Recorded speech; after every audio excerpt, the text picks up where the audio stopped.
nziza nizikubyinirwe, amajwi meza nakuririmbirwe, inanga nziza zigucurangirwe, uri umuhire munsi no mwijuru, uri umuhire munsi no mwijuru.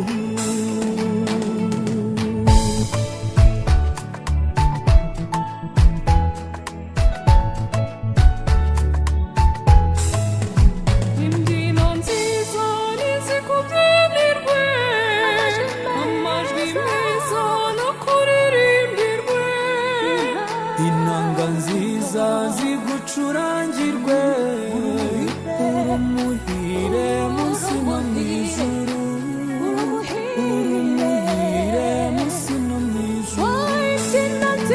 Imbyino nziza nizikubyinirwe, amajwi meza nakuririmbirwe, inanga nziza zigucurangirwe, uri umuhire munsi no mwijuru, uri umuhire munsi no mwijuru.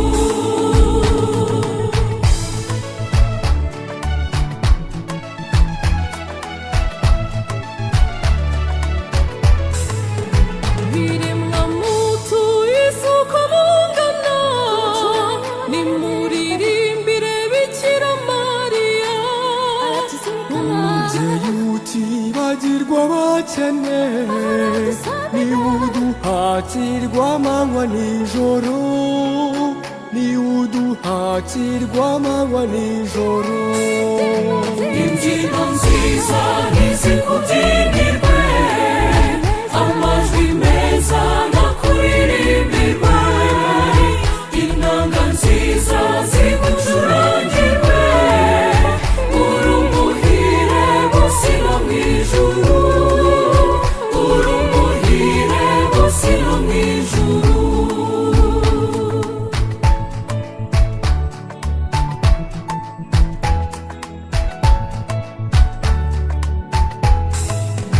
Mubyeyi wacu tuguhungiyeho, mu magorwa tujya duhura nayo, ntiwirengagize amaganya yacu, uyu duhakirwa amanywa nijoro, uyu duhakirwa amanywa nijoro.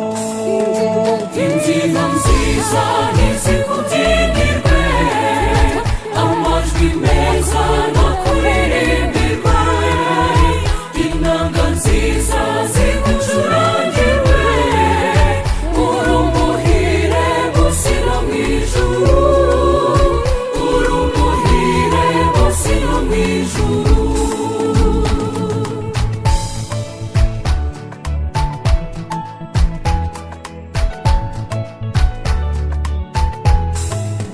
Twari twaraciwe imbere y'Imana, kubera ubwandu bw'icyaha cya Adamu, ariko Imana kuko idukunda cyane, iguha kutubyarira umucunguzi, iguha kutubyarira umucunguzi.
rwawe ukunde kuri byose ukunde kandi kugira byose kandi tuzabona ibyiza dusezeranyije tugeze ku byo twashobora kwifuza ubwacu umwami wacu.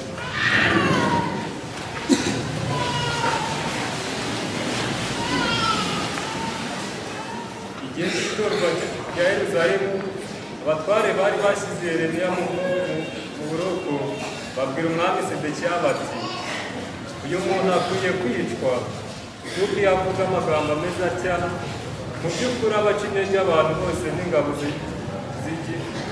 zisigaye mu gihugu. Kuko kandi umuntu ntabwo ashakira rubanda amahoro, ahubwo arabashakira amakuba. Umwami Sedekiya arabasubiza ati, dore ngo ari mu maboko yanyu, umwami ntacyo ari bubatware. Ngo bafata Yeremiya bamujugunya mu iriba ry'igikomangoma Marikiyahu ryari mu gikari cy'inzu y'imbohe, bamumanurisha imigozi. Muri iryo riba nta mazi yari akirimo, ahubwo hari huzuye n'isayo. Yeremiya rero arigita muri iryo sayo. Ebedi-Meleki ava ibwami asanga umwami aramubwira ati, mwami mutegetsi wanjye, ibyo bariya abantu bakoreye umuhanuzi Yeremiya ni ubugome. Bamujugunye mu iriba none agiye kugwa mu mwobo wagishwe n'inzara, kuko nta mugati ukiboneka muri uyu mujyi. Nuko umwami ategeka Ebedi-Meleki n'umunyakushi ati, fata abantu 3 mujyane gukura umuhanuzi Yeremiya mu iriba atarapfa. Iryo ni ijambo ry'Imana.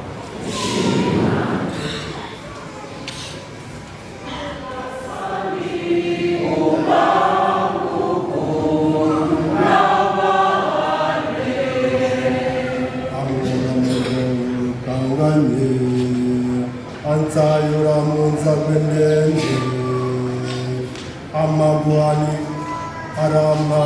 aramagurutsa amagarika ku rutare amagushinga ibirindiro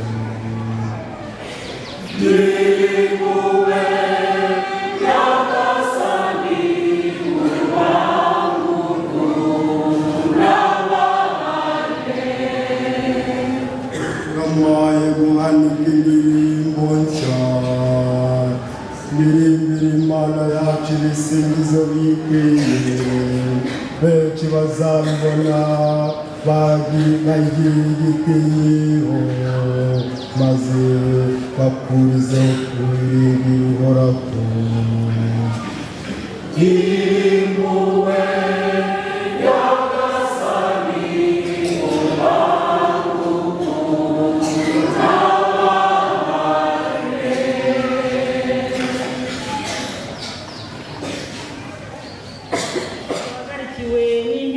inganityo yababaye intwari mu kwemera, nitwigobotore imizigo idushukaniye n'icyaha gihora kiducogoza, maze tuboneze inzira ubutagerura mu ntambara byari bimukwiye, akiyumanganya umusaraba adatinya ko byamuviramo ikimwaro, nubwo kuva ubwo akicara iburyo bw'intebe y'Imana. Koko nimutekereze uwababajwe cyane n'abanyabyaha bari bamwibasiye, agira ngo imitima yanyu itazacogozwa n'ukwiheba. Ntimurarwana bigezeho kuvushwa amaraso mu ntambara y'icyaha murimo. Iryo ni ijambo ry'Imana.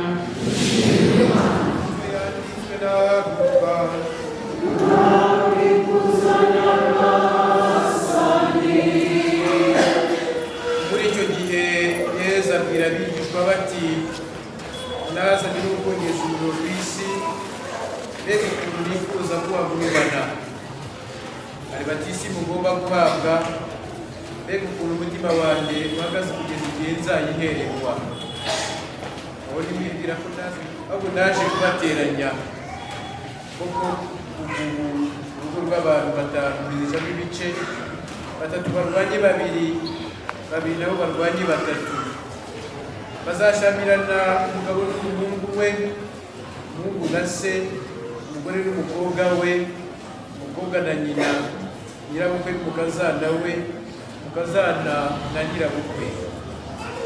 Iyo ni ivanjiri ntagatifu. Arasingizwa Kristu.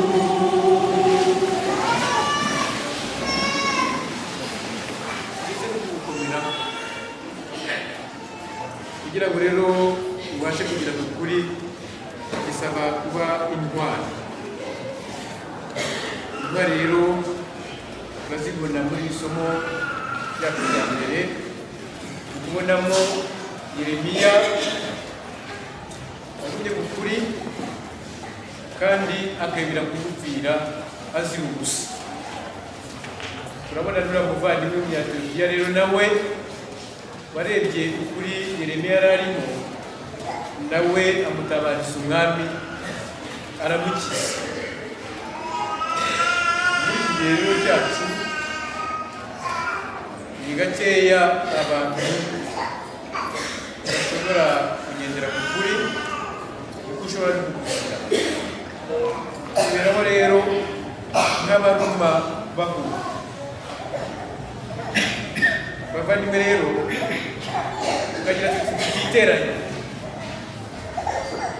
Rero ubuwari Kristo kuko muri batisimu duhamagarirwa kuba abahanuzi b'ukuri, kandi umuhanuzi akaba ahamagarirwa kwamamaza no gukangurira imbaga y'abakirisitu kumera ku itegeko ry'Imana, kandi umuhanuzi akaba ahamagarira abayobora abatumweho kureka ibibi byose bakagana Imana, bakagarukira Imana. Kandi umuhanuzi akaba abereye ko gutunga agatoki ibitagenda neza kugira ngo barusheho kugendera mu murongo nyawo w'ubuzima Imana yifuza. Abo bandi bose rero tuzabona batari muri ubwo buryo azaba ari abahanura b'inyoma. Turacyafite urugendo rero nk'abakristu rero kugira ngo natwe muri batisimu twahawe kuba abahanuzi, abasaseridoti n'abami, tugomba kuba abahanuzi b'ukuri. Turacyafite urugendo rero muri isi yacu rero tugomba guharaniramo ukuri kugira ngo ukuri kandi tugire kwigenga. Bavandimwe rero umuhanuzi ntabwo ari gucaho n'umuntu uvuga yitumirije, ahubwo ni utumwa n'Imana kubo atumwemo kugira ngo bihane bisubireho bagarukire Imana, ndetse bikaba byaviramo no kwica. Urugero twarubonye rero mu isomo rya mbere aho twabonye umuhanuzi Yeremiya utaratinye gupfa akazira ukuri, ndetse bakamwita n'umugambanyi.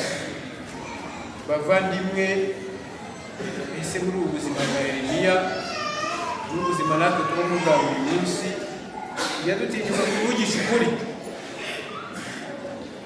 cyangwa twanga kwiteranya. Akenshi turimo duhuha utisibira amayira. Nyamara nk'uko ibaruwa yandikiwe Abaheburayo yabitubwiye, yagize ati nitwigobotora imizigo idushikamire n'icyaha gihora kiducogoza, kuba twabaho mu kuri, mu bugwaneza, mu rukundo no mu bwitange, ndetse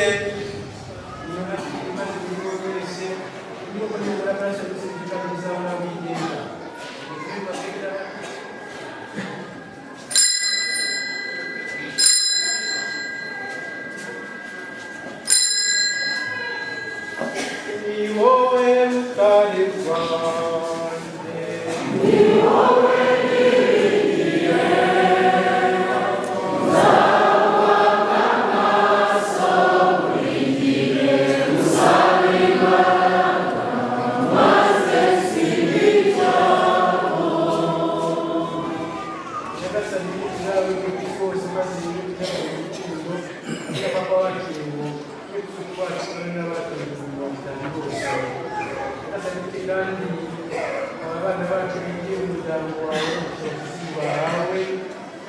amazina yabo yajyaga mu gitabo cy'ubugingo nyagasani kandi abo wahaye kuvuga buri cyane babigeza ku isi maze umunsi baba bakomeje bagaragaza ubutagatifu bakaba bagendeye n'urugabire yawe nyagasani kandi aba bagenzi amazina awe n'imibereho y'ubuzima bw'ubuzima Yosefu Nsabimana Agitangira Uwitangaya Mariya Mutwani Ngabonziza Amosi Nzabakurikiza hanyuma rero abagifite aya mafishi yasigire batejisite mukuru kugira ngo dukomeze kuzuza ibyari bisigaye utaza kuyatahana hanyuma rero nimuza kugera mu rugo rw'urwibutso muze kwereka ko abandi bashyitsi ko hasezeranye gushyiraho umukono wawe mbere yuko mutangira ibintu mwese rero nabifuriza rero iminsi myiza hanyuma abasaveri bose bafite ihuriro rizabera Nyamirambo guhera isaa 3 kugera saa 8 bazaze bitwaje ibirango byabo ndetse n'ibindi basabwa kugira ngo twikike ifu bashinze umuryango mwabukire twakire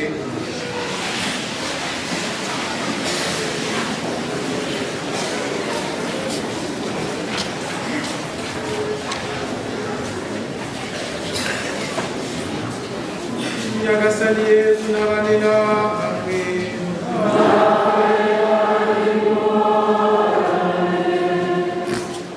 Nyagasani Imana itwumuriza igihe cyose nawe twawuvanye mu by'amahoro ye kandi abuze n'ingabire z'umugisha we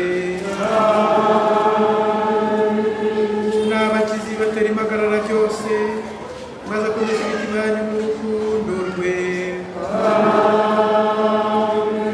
kuko nimugwiramo ingabire y'ukwemera y'ukwizera n'iy'urukundo muzaba ingirakamaro mu mibereho yanyu hano ku isi maze muzashobora kugira ihirwe ryo kugira mu bugingo bw'iteka